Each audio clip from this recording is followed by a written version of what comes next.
You think you're alone in the room. You check the locks. You watch the clock. But subtraction doesn't work the way you think it does. You can't just take a life, flood a valley, and expect the numbers to stay in the negative. 0 isn't nothing. 0 is just the point where what you buried starts pushing back up through the floorboards.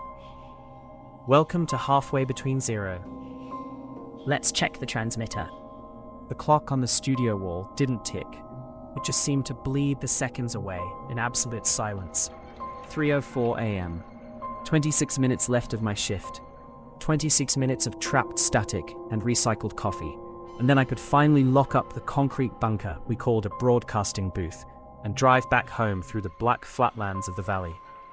Outside, the Florida humidity usually hung heavy enough to choke a moth, but tonight felt different. The air out there wasn't humid. It was dense, heavy, like standing at the bottom of a drained swimming pool, where the dirt had forgotten what sunlight felt like. I leaned back in the squeaky leather chair, nursing a mug of lukewarm roast that tasted like burnt copper, and watched the digital levels dance across the masterboard. Nothing was moving. Just me, the automated playlist ticking over every 4 minutes, and the low, heavy hum of the transmitter tower 6 miles out in the scrub. Then, the automation light flickered. It wasn't a glitch. Usually when the satellite feed drops, the system defaults to a local emergency loop or local station ID, but this wasn't a loop. The master audiometer spiked straight into the red, slapping that little plastic wall so hard I thought the needle was going to snap clean off. A sharp, high-pitched whine cut through my headphones. It wasn't music. It wasn't a broadcast test. It sounded like an open microphone sitting at the bottom of a deep, rusted well, catching the faint, whistling drag of wind across wet concrete. I froze, my hand hovering just an inch above the master fader. My heart did this weird, heavy double thump against my ribs. K99 control, I muttered into the dead air, my voice sounding thin and terrified even to my own ears. Automation override is locked. Who's on the line? No one answered. Just the hiss. A thick, wet kind of hiss that sounded less like electronic interference and more like something breathing right up against a live diaphragm. And then, underneath the white noise, the speakers caught a low, dragging scrape, like a heavy iron pipe being pulled slowly across a damp cellar floor. I reached out and shoved the fader up. Big mistake. The sound exploded into my headset, loud, distorted, and carrying a sharp, biting smell of river mud and stagnant water that somehow seemed to bleed right out of the monitor speakers. A voice cut through the static. It was thick, garbled, and slurred, as if the person speaking was trying to force words through lungs completely choked with silt. Can't get the drywall to dry, the voice whispered, cracking sharply on the consonants. The water won't drain out of the light bulbs. It's too cold in here. Why did you turn the pumps off? I stared at the dead air monitor. The caller ID box on the board didn't show a local exchange or a cell prefix. It just flashed a string of zeros.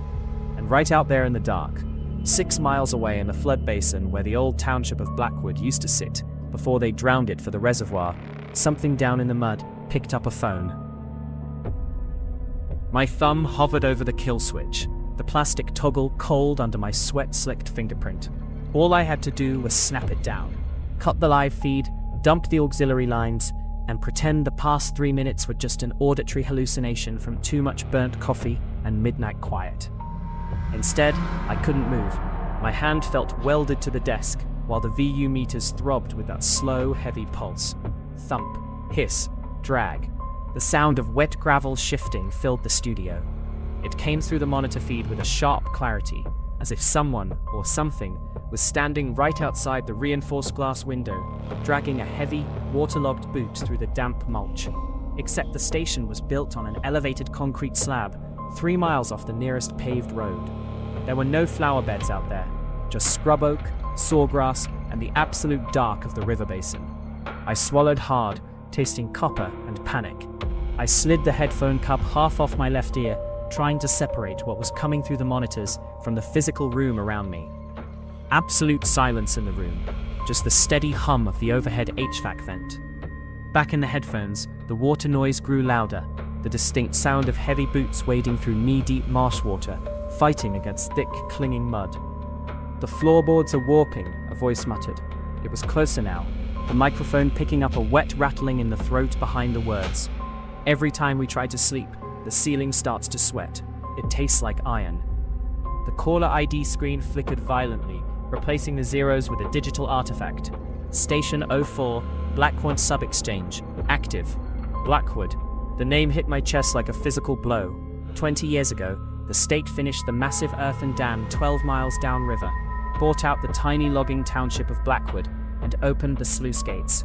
Within 3 months, the entire valley, every house, the general store, the community center, was sitting 30 feet underwater. The official line was always clean.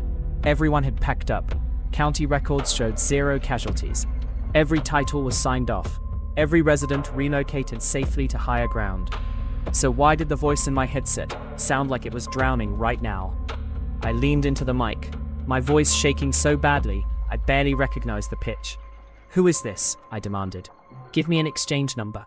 Identify yourself right now, or I'm cutting the master line." The sloshing sound stopped instantly. For 3 long seconds, the studio was dead silent. Even the white noise dropped out, leaving a vacuum so absolute my ears rang. Then a low, wet sigh hissed directly into the studio mic on the console, right in front of me. "You left the porch light on," a voice whispered softly against the back of my neck. I whipped around in my chair, slamming my knee against the underside of the desk. The room behind me was completely empty. Just the spare folding chairs and the heavy steel fire door leading out to the hallway. The fire door was locked from the inside. The deadbolt was thrown tight. When I snapped my head back to the console, the master fader was pushed all the way to the top. The board glowed a blinding red, and the speakers weren't playing static anymore. They were playing the sound of someone trying to knock from the inside of a submerged window. My fingers slammed into the masterboard, dragging the fader down with a violent jerk that merely ripped the plastic knob off its track. The studio monitors choked out a final sputtering pop of white noise, then died.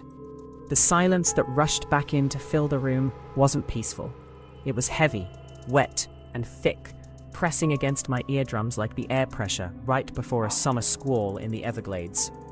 My chest heaved as I sucked in air, trying to slow the runaway drumbeat of my heart. It was a prank, I told myself, staring hard at the dead fader. Some local kids hacking the repeater tower, a digital spoof.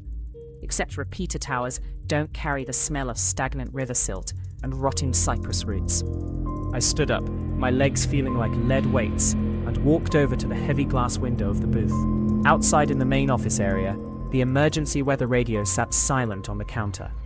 The fluorescent tubes overhead flickered once, twice, and then settled into a steady, dull hum. That was when the console phone began to ring. It wasn't the broadcast line. It was the direct private landline, the unlisted number that only the station manager, the county emergency management office, and the power company had on file. The little red light on the physical desk phone started flashing in a slow, hypnotic rhythm. 1, 2, 3. I walked back into the studio, my boots sticking slightly to the industrial carpet, and stared down at the blinking plastic button. I didn't want to pick it up. Every instinct I had was screaming at me to walk out the front door, get into my car, and drive until I hit the interstate. Instead, I picked up the receiver and pressed it hard against my ear. "Station K99, I said, my voice dropping an octave into professional stiffness. "This is an automated line. State your business or hang up." For a moment, there was nothing. No dial tone, no breathing, just the faint, distant sound of children laughing. Faint, high-pitched giggles echoing across a wide-open expanse of water, distorted by miles of static. Then a voice spoke. It didn't sound like the ruined, choking whisper from the broadcast feed. This voice was crisp, clear, and dripping with an artificial, bureaucratic cheer that made my blood run cold. "Good evening, caller," a woman's voice said, sounding as though she was sitting right across a desk from me. "You have reached the Blackwood Department of Water and Public Works. All lines are currently experiencing high volume due to rising water levels." "Who is this?" I snapped, gripping the edge of the console until my knuckles turned white. The town of Blackwood was flooded 20 years ago. There is no department. There is nothing down there. The woman on the other end didn't miss a beat. Her tone remained light, cheerful, and utterly devoid of human warmth. The water levels are adjusted to optimal capacity. However, our records indicate that your perimeter lighting has been left active outside the boundary zone. This is a violation of Municipal Code Section 9. What are you talking about? I demanded, looking out the back window toward the perimeter fence. You left the porch light on, she repeated, the cheerful lilt in her voice sharpening into something razor-thin. And the water can see the reflection from all the way down here. Please open the front door, caller. We need to come inside and wash the mud off the floors. The line went dead with a sharp click. Before the dial tone could even start to whine, the heavy steel deadbolt on the front office door gave a sickening, metallic thunk. Someone outside was turning the key. The click of the deadbolt wasn't a mechanical accident. It was deliberate, slow, measured. The heavy steel bolt slid backward out of its reinforced housing with a deep, vibrating scrape that rattled the framed concert posters hanging on the drywall of the front office. Someone out there on the concrete porch knew exactly how the lock worked. They knew the latch was loose, knew the brass keyway was slightly worn down on the left edge from years of heavy use, and knew the exact pressure required to slide it open without making a sound. My boots hit the industrial carpet as I bolted out of the broadcast booth, skidding slightly around the corner of the master console. "Hey!" I shouted, my voice cracking with a mixture of raw terror and furious adrenaline. "Get away from the door!" I grabbed the heavy metal fire extinguisher mounted by the hallway exit, my fingers clamping down on the red steel canister. My eyes locked onto the frosted glass panel of the front door. The porch light outside, the amber security bulb I'd forgotten to switch off when I arrived at midnight, cast a harsh, yellow glare across the glass. And right there, pressed flat against the frosted pane, was a silhouette. It wasn't a full figure. It was just a pair of hands. Long, pale fingers, so pale they looked almost translucent under the yellow light, were pressed flat against the glass, leaving dark, smeared impressions where moisture was literally dripping down the surface. As I watched, paralyzed, the fingers began to drag downward in slow, parallel streaks, like someone sliding down the other side because they couldn't keep their footing. "Let us in," a collective murmur drifted through the gap beneath the doorframe. It didn't sound like one person anymore. It sounded like half a dozen overlapping voices, all speaking at different cadences, all carrying that same heavy, waterlogged rattle in their chests. The kitchen floor is soaked. The carpets won't stop squishing. We just want to sit by the heater.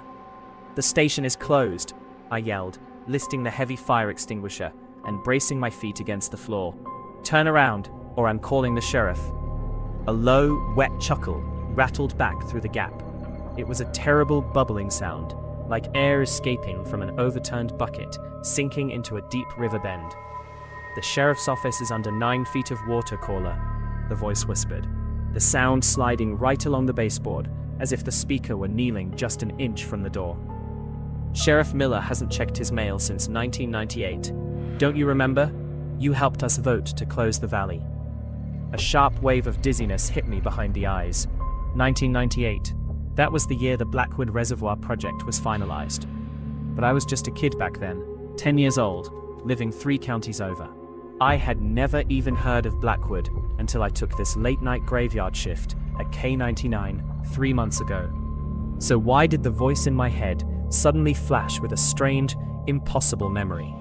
A memory of standing on a dusty gravel levee under a blistering summer sun, watching yellow bulldozers push red clay over the roofs of small brick houses while the adults clapped and cheered. "No," I told myself, squeezing my eyes shut and shaking my head violently to clear the fog. That wasn't me. That's not my life. When I snapped my eyes back open, the handprints on the frosted glass were gone. In their place, dark, muddy water was beginning to pool at the base of the door, spilling over the aluminum threshold and soaking into the edges of the grey office carpet. It wasn't dripping from the roof. It was bubbling straight up, out of the seams between the floor tiles, carrying with it a thick, overwhelming stench of dead leaves, rust, and ancient river muck. The door handle clicked. The brass latch began to turn downward. The brass knob turned all the way down with a dull, heavy metallic snap. I didn't wait to see who was pushing on the other side. I threw my entire weight backward, dropping the heavy steel fire extinguisher and sprinting toward the safety of the broadcast booth. My boots hydroplaned across the slick office floor, where the dark, oily water was already spreading in fast, twisting fingers. I slammed the heavy wooden door of the booth shut behind me, locked the deadbolt, and jammed a heavy spare speaker cabinet directly beneath the handle. My chest was burning, every breath tearing at my lungs. I turned around, expecting the relative safety of the studio console, but the room had changed.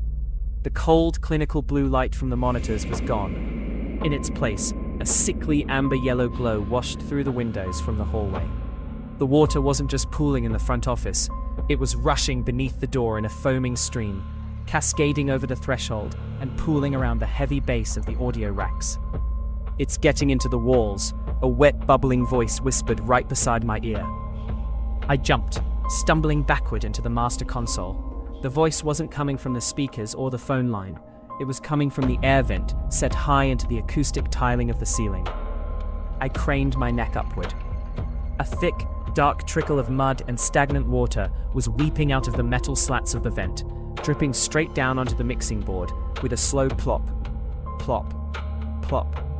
Each drop hit the plastic knobs with a sharp hiss, sizzling away into thin air before it could cool, leaving behind a crust of fine salt and dried silt. "You shouldn't have turned the pumps off, Thomas," a voice echoed from inside the air duct. It sounded like an old woman. Her words slurred, carrying the heavy metallic tang of iron and rust. We were sleeping. The water was holding us safe.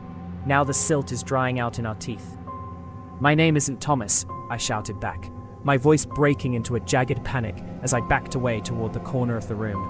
"My name is—" I stopped, the words caught in my throat. "What is my name?"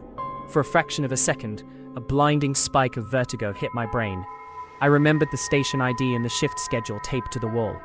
But my own past, where I lived, what my parents looked like, the face of anyone I had ever loved, was completely gone, replaced by a cold, hollow void. As if someone had reached into my skull with a pair of rusty pliers and pulled my memories clean out, leaving behind only the sound of rushing water and the smell of dead river bottom. "Of course your name is Thomas," the voice whispered from the ceiling, softer now, accompanied by the slow scraping sound of fingernails dragging across sheet metal. "You were the one on the levee, with the switchbox. You were the one who gave the order to drop the dam gates, while the houses were still full." Down on the floor, the water level had risen past my ankles. It wasn't clear tap water. It was thick, black, and crawling with tiny, frantic shapes, pacing back and forth beneath the surface, like schools of blind fish. And then, the station console came back to life. The master VU meters didn't just spike. Every single light on the board turned a deep, bruised crimson. The emergency broadcast system override clicked on, and a deep, mechanical tone began to pulse through the room, counting down in rhythmic intervals. 3. The water in the room surged upward, freezing cold, hitting my knees with the force of a breaking wave. 2. The glass window of the booth cracked, from corner to corner, a spiderweb of fractures holding back the dark, flooded hallway outside. 1. The microphone in front of me clicked live. A pair of wet, translucent hands reached up from the surface of the water, pooling around the console, gripping the edges of the desk, and pulled a face straight up out of the deep.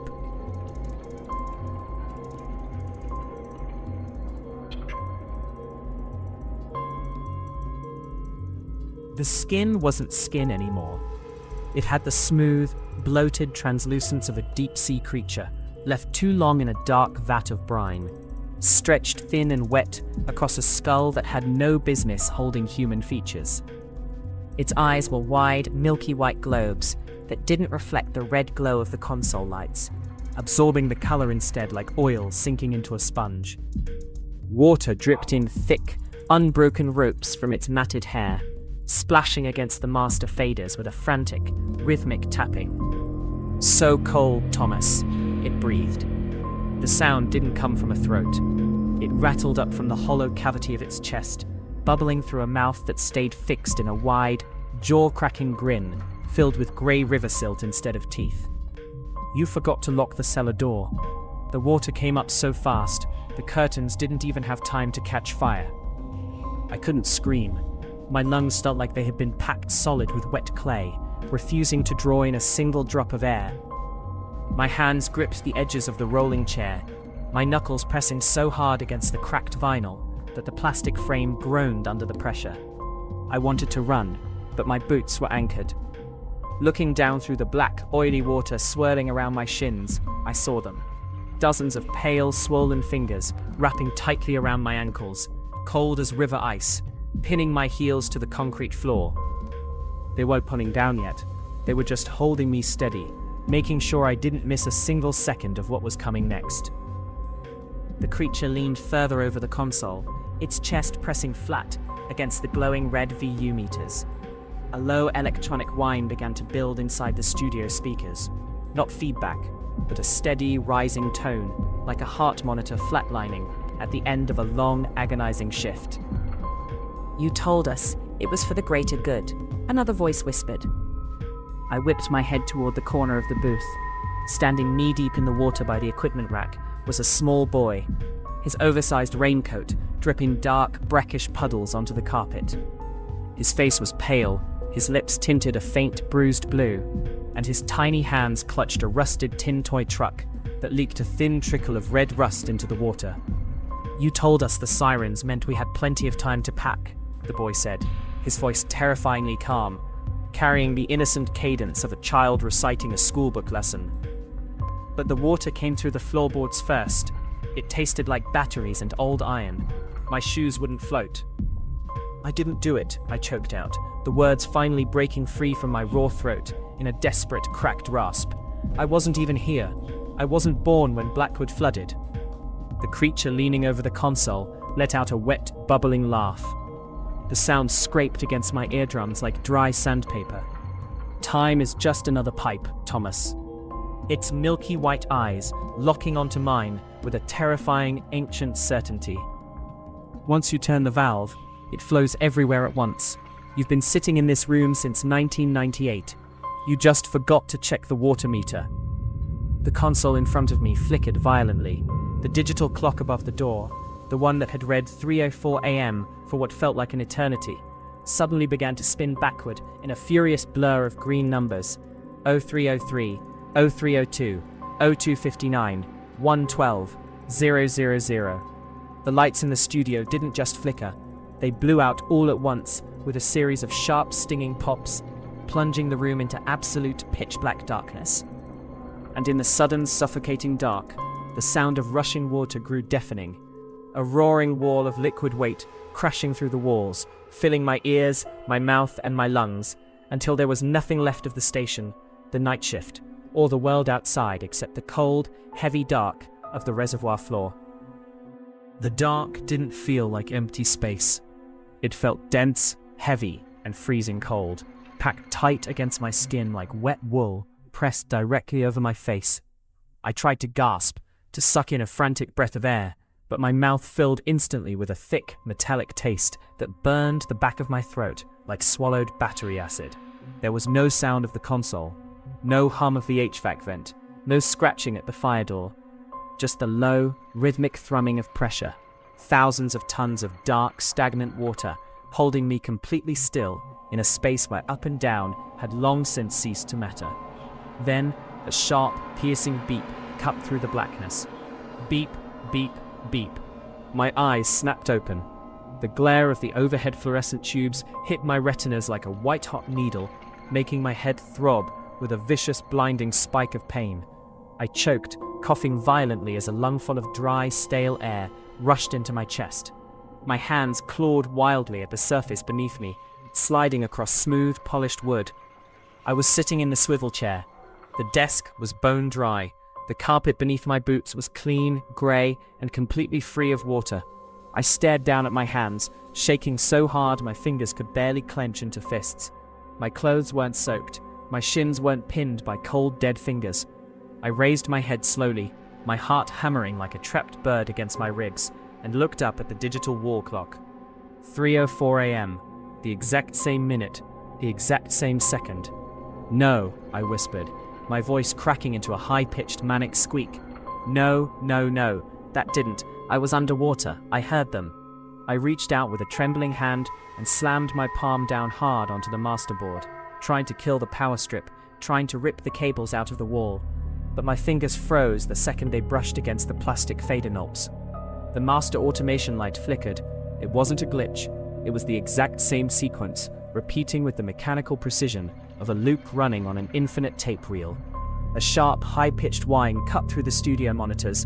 Not music, not a broadcast test, just an open microphone sitting at the bottom of a deep, rusted well, catching the faint, whistling drag of wind across wet concrete. I stared at the corner ID box on the masterboard.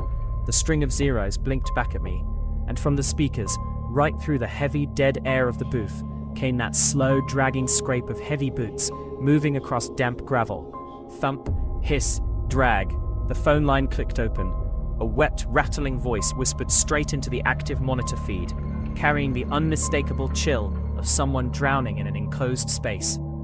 The drywall still won't dry, Thomas. Why did you turn the lights off?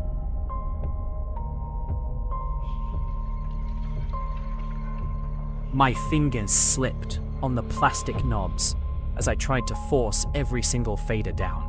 The audio wasn't passing through the board's routing channels anymore. The sound bled straight out of the internal speakers, vibrating the wooden desk until my forearms went numb. Thump, hiss, drag.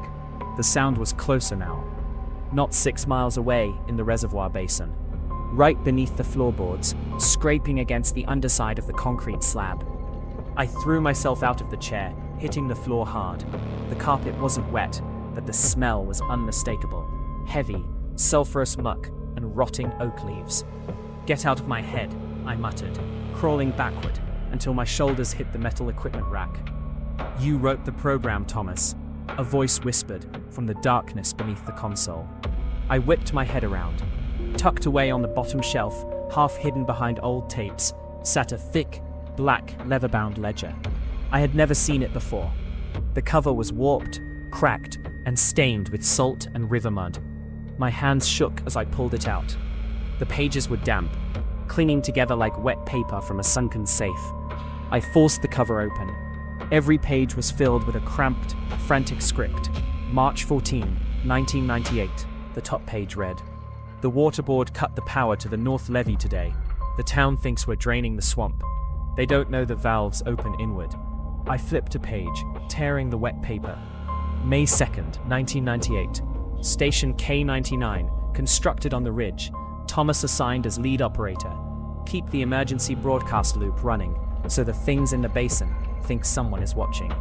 If the loop stops, the water finds a way. I flipped faster, the dates blurring. July 12th, 2004.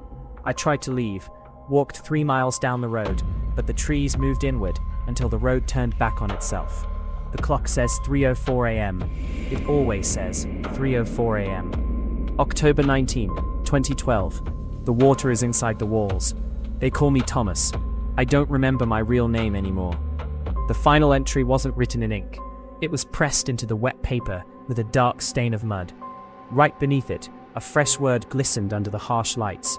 Your turn, Thomas. Before I could drop the book, the heavy steel fire door at the end of the hallway gave an agonizing screech as the deadbolt slowly slid open by itself. The sound of the deadbolt sliding back echoed through the quiet station like a gunshot. I scrambled backward on my hands and knees. The heavy leather ledger clutched tightly against my chest until my back slammed hard against the metal base of the equipment rack. The front office was entirely dark, save for the sickly amber glow still leaking through the reinforced glass of the broadcast booth window. And framed in the doorway at the end of the short hallway stood a silhouette. It wasn't human, not anymore. Water poured in thick, unbroken sheets from its shoulders, soaking into the industrial carpet and pooling into a wide black lake that crept steadily toward the studio threshold. Its limbs were too long, bent at unnatural, jagged angles, as if the heavy pressure of the reservoir had crushed and reshaped its bones beneath the skin. So drafty in here, Thomas, a wet, bubbling voice hissed from the dark hallway. The sounds scraped across the floorboards like jagged glass, You forgot to close the sluice gate before you came inside. The water is already up to the ceiling in the kitchen. "I'm not Thomas," I screamed, my voice cracking raw and desperate into the empty room. "My name is—" I stopped. I opened my mouth to say my real name, to scream out my mother's voice, my hometown, anything to anchor myself to the living world. But the memory was gone. There was nothing behind my ribs except a cold, hollow space filled with the smell of river silt and rusting iron. The ledger in my hands felt heavy, burning hot against my palms. The creature took a slow, agonizing step forward. Its bare feet made a wet, sucking sound against the dry carpet, leaving behind a dark smear of mud and tiny blind minnows that flopped once or twice before dissolving into dry dust. "Every operator tries to change their name," the thing whispered, its voice splitting into a chorus of dozens of overlapping echoes. "First you're David, then you're Michael, then you're Mark. But once the dial hits 314, the water finishes filling the lungs and the ink settles in the book. You've been sitting at that desk for 28 years, Thomas. You just forgot to look at the calendar." I looked down at my hands. The skin on my knuckles looked grey, stretched thin and tight like wet parchment, leaking a faint, salty moisture that smelled of stagnant river bottom. I wasn't a visitor taking the graveyard shift. I was the permanent installation. The creature reached the glass door of the booth. It didn't bother turning the handle. It simply pressed its long, swollen palms flat against the reinforced glass, and with a soft, sliding pop, the entire pane gave way inward, showering the studio in a wave of black, freezing water. The wave hit my chest like a wall of solid ice, knocking the remaining breath out of my lungs in a sharp, choking gasp. I didn't fight it this time. There was nothing left to fight with. My limbs felt heavy, saturated, and bloated with the freezing weight of the reservoir water, filling the room from floor to ceiling. The console sparked once, a bright blue arc leaping across the masterboard, before the entire studio plunged into complete suffocating darkness. Yet somehow, the red automation light stayed on. My fingers, stiff and grey, drifted down onto the master fader. I didn't need to look at the board. I knew every scratch on the plastic, every worn-down corner of the wooden desk, every second of the endless loop that had kept me anchored to this concrete box for decades. The microphone clicked live with a heavy, wet thump. Outside the shattered window, the trees of the river basin swayed in the black night, their branches reaching down toward the rising waterline that had finally reclaimed every acre of the valley. I leaned into the mic, my voice no longer mine alone, but a chorus of dozens of drowned whispers rattling through the static.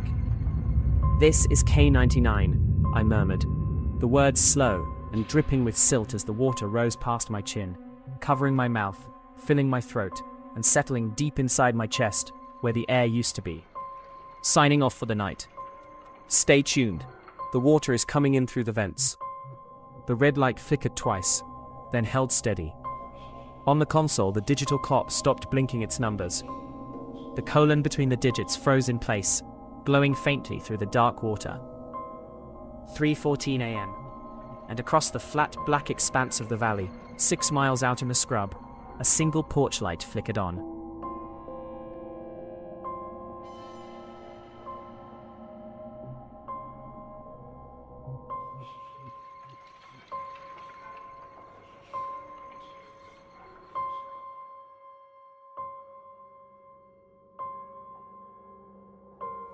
The shift is over. The dial is locked. But if you listen close to the walls, when the house goes quiet, you can still hear the sump pumps failing. Don't look at the window. Don't answer the phone. And whatever you do, make sure you turn off the porch light before you sleep. This is halfway between zero. Good night.